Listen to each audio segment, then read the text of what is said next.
And the reason I think they might consider making a move for Oladipo now at the trade deadline is the fact that the Knicks are a game above 500. We are within reach of the 3 seed in the East. And Tibbs does not seem like a very patient guy to me. You know, you look at the game, Obi makes a mistake, he's getting pulled with the quickness. IQ has a turnover, forces up a bad shot, he's getting pulled with the quickness. So if I'm looking at Tibbs moving like that, I would not be shocked if we see a deal at the trade deadline where the Knicks try to bring in a little bit more ammunition.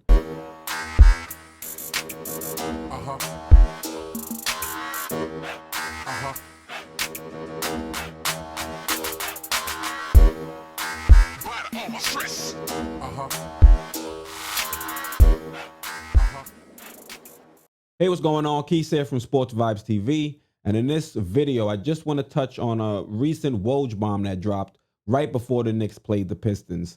Now, I was live on the Knicks State of Mind podcast. You can find that live here on the channel, weekends at 8 p.m. And a few of the subscribers mentioned to me that there was a report from Woj that said the Knicks are showing some interest in Oladipo. Now, we all know it's in Woj we trust. So if Woj is reporting it, then this might be a legitimate avenue the Knicks decide to pursue. Now, I had JD on the Knicks report with me, and he mentioned a pretty good point. The Knicks were in serious negotiations with Gordon Hayward.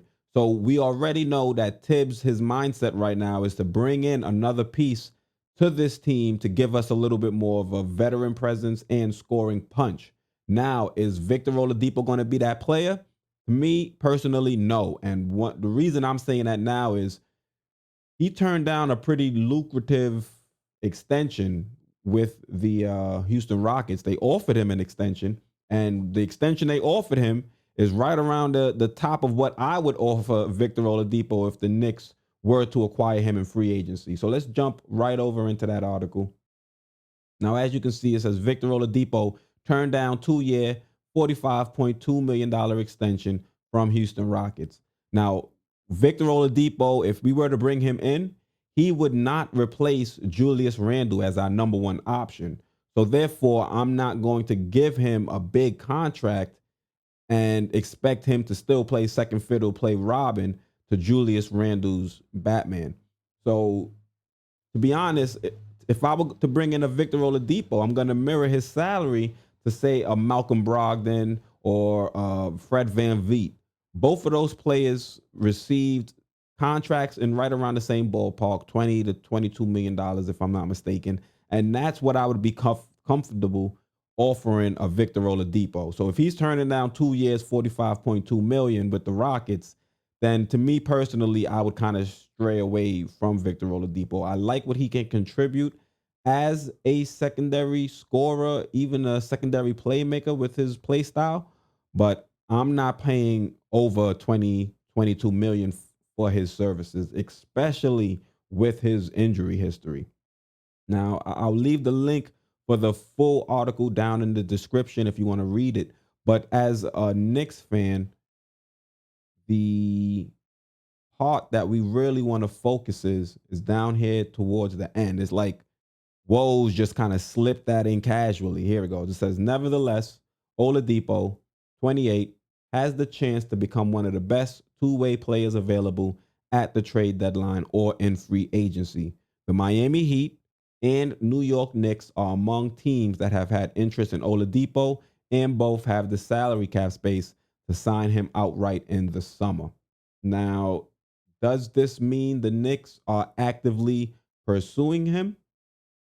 Not necessarily, but Oladipo has been linked to the Knicks previously. And if we have this being reported from Woj, then it seems like the Knicks may either make a move here at the deadline or try to sign him in free agency. And the reason I think they might consider making a move for Oladipo now at the trade deadline is the fact that the Knicks are a game above 500. We are within reach of the 3 seed in the East.